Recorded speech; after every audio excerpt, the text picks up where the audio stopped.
Huguette. Huguette. On ne s'est pas présenté. Moi, c'est Jean-Paul. Mais oui. La dernière création de Robert Lepage et Ex Machina était attendue au Diamant.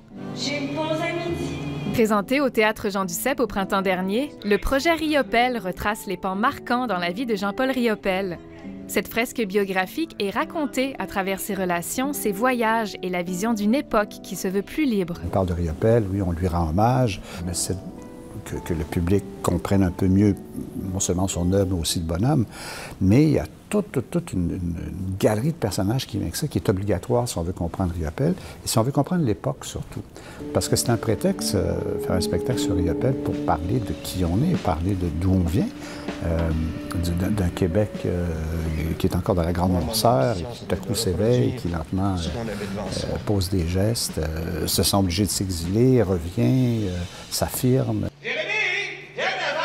Tout près de 200 protagonistes sont interprétés par les 9 comédiens, quelques figurants et même des techniciens de scène. Luc Picard et Gabriel Lemire font revivre Jean-Paul Riopelle à partir des années 1940 jusqu'au début des années 2000. C'est beau, c'est de qui? C'est de Marie Bouchard. Le show est inspiré de l'hommage à Rosa Luxembourg, qui est un truc qu'il a fait peu après avoir appris la mort de cette femme-là, de qui il était séparé depuis 11 ans. Il y a toute l'histoire d'amour, l'échec amoureux. Il y a le retour au Québec, parce qu'évidemment, Gabriel joue plutôt le départ vers la France. Moi, je joue plutôt le retour aux sources, le retour au Québec. On voit beaucoup sa force, son éloquence, son ambition, mais on voit aussi toute la partie du refus global. Je trouve que c'est ça qui est beau de ma partie. Il y a aussi tout le côté rockstar, il y a de l'argent, il est cool, les gens le connaissent. Anne-Marie Cadieux ne passe pas inaperçue dans le rôle de Joan Mitchell, qui a été une compagne de Riopelle. Ces états d'âme, passionnels mais tempétueux, entrouvrent une fenêtre sur la relation qui les a unis durant 25 ans. C'était leur relation, tout le monde disait faut pas se mettre entre les deux, là. Ah oui, puis il y avait des vengeances, puis oui, il y avait de la jalousie.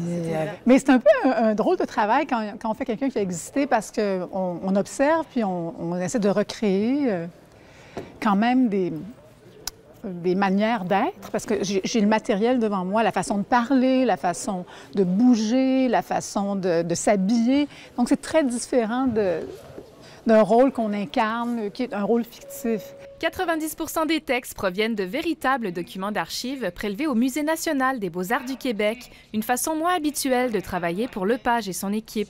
Depuis la présentation de la pièce à Montréal, quelques scènes ont été réécrites afin de les rendre plus dynamiques. Il y a même des idées qui ont mûri à Montréal, puis qui ont été vues aussi par des gens à Montréal, et des gens aussi, des fois, qui étaient des proches de certains personnages qu'on retrouve dans la pièce.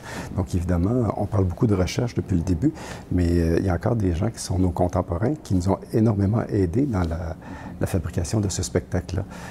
Alors, on les a aussi rencontrés, ces gens-là. On pense à Iseult Riopelle, évidemment, la fille de Riopelle, Huguette Vachon, sa dernière compagne. Les gens qui ne connaissent pas Riopelle, bon, vont, j'espère, apprendre à le connaître, mais ça va les rendre curieux aussi. On parle quand même de toute une époque, l'abstraction lyrique, et on parle de grands mouvements de peinture que, bon, pour certaines personnes, ça ne les affecte pas, mais quand ils voient le spectacle, ils voient d'où ça vient, tout ça, et l'importance que ça a. Une trentaine de représentations du projet Riopelle se dérouleront au Diamant d'ici la fin novembre.